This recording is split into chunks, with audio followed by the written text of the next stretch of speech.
जो आतंकवादी देश में पकड़े जा रहे हैं उनके बारे में जानकर आपको इतना आक्रोश आएगा कि उनको शब्दों में आप बयान नहीं कर पाओगे। पिछले कुछ दिन में 3 घटनाएं मैं आज आपको बताता हूं जो आपको हैरान कर देगी, जो आपको सोचने के लिए विवश कर देगी कि आप कितनी कट्टरता के लोगों के बीच में रह रहे हो। घटना नंबर 1, जिसमें आज ही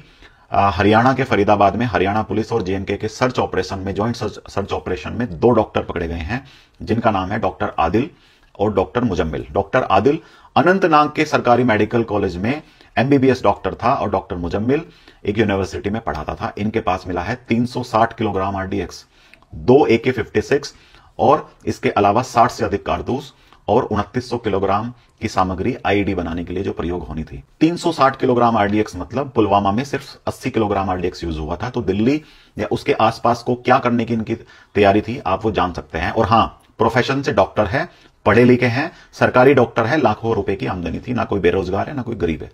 घटना नंबर 2, जिसमें कल गुजरात एटीएस ने 3 आतंकवादी पकड़े थे, जिसमें से एक तो कैराना मुजफ्फरनगर के पास का था, एक आतंकवादी शायद बरेली का था और तीसरा आतंकवादी था हैदराबाद का, जिसका नाम है मोहिउद्दीन सैयद। लेकिन ये सैयद साहब भी डॉक्टर थे, ये चाइना से एमबीबीएस करके आते हैं, पढ़ाई करके आते हैं और भारत में उस एमबीबीएस का प्रयोग करते हैं राइसिन नामक के एक जहर को बनाने के लिए, केमिकल को बनाने के लिए, जो साइनाइड से 60 गुना ज्यादा अधिक जहरीला होता था। तो इन डॉक्टर साहब की प्लानिंग थी कि इस राइसिन जहर को हिंदुओं के मंदिर में प्रसाद के रूप में वितरण होने वाली सामग्री में मिला दिया जाए या फिर हिंदू बाहुल्य कॉलोनीज में उसको मिलाकर उसके पानी के वितरण में डाल दिया जाए, जिससे हजारों लोगों की और विशेष रूप से हिंदुओं की मृत्यु एक साथ हो जाए। तो इन डॉक्टर की प्लानिंग थी ये सेवा इन्होंने लोगों के लिए करनी थी।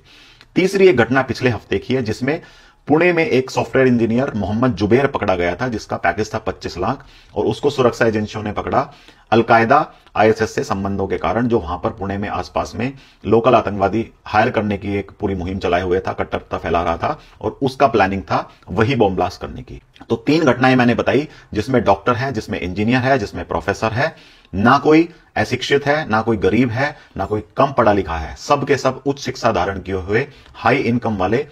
मजहबी कट्टरता के शिकार लोग हैं, जो इस देश में आतंकवाद के द्वारा इसको बर्बाद कर देना चाहते हैं, यहां पर बॉम्ब ब्लास्ट कर देना चाहते हैं और विशेष रूप को हिंदुओं को टारगेट करना चाहते हैं। तो जब आपसे कोई पूछे कि आतंकवाद का कोई धर्म नहीं होता या आतंकवाद कम शिक्षा के कारण या गरीबी के कारण फैलता है, तो ये वीडियो उनके मुंह पर फेंक कर मार देना और बता देना कि ये डॉक्टर और इंजीनियर जो इंजीनियर बन रहे हैं, ये बताओ ये कौन गरीब है, इनमें से कौन अशिक्षित है और इनके पास किसके लिए खाने कमाने के लिए पैसे नहीं थे। आप भी ऐसी वीडियो जरूर शेयर कीजिए ताकि लोगों को सच्चाई का पता चल सके।